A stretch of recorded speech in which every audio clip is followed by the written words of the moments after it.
I'm Bree Pettis, CEO of MakerBot. I've always been a tinkerer. I've always loved to make things. And it's like a holy grail for tinkerers to be able to make something that makes things. When I was a school teacher, I actually had the same mission, to empower my students to be able to make anything that they wanted, to give them as many creative outlets as possible. There's things you learn when you're in a classroom of 30 to 13-year-old kids, and your job is to get them to learn something rather than pay attention to each other. Education and learning is just built into the DNA of MakerBot. And so recently we launched MakerBot Academy. And MakerBot Academy is an initiative we're put forth with the White House, and America Makes and Donors Choose, to put a MakerBot in every school in the United States of America. Parents and teachers and folks who want to live a few minutes into the future are getting MakerBots, and they're making wonderful things happen. 3D printing is growing so fast.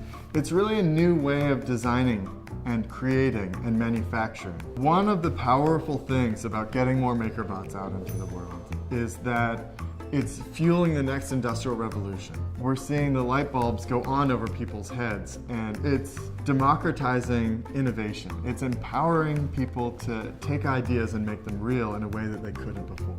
The old way of making things was, in order to make something, you had to be a tycoon and have a factory, and you would have an idea and you'd have to make 10,000 or 100,000 of them just to justify the expense of getting all the tooling together and all the infrastructure.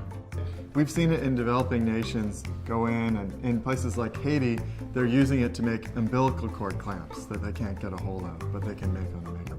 We've got a project on Thingiverse called the RoboHand project that's been downloaded over 50,000 times, and it's a prosthetic hand for kids. Now, normally prosthetic hands cost tens of thousands of dollars, but when you make one on a MakerBot, it's less than $5 in material. So for young people, they grow out of these things like sneakers, and so it just doesn't make sense to make prosthetics for them.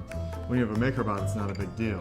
Now, the MakerBot replicator takes digital designs and makes them physical, and the MakerBot digitizer takes physical things and makes them digital, and that's kind of a nice back and forth there.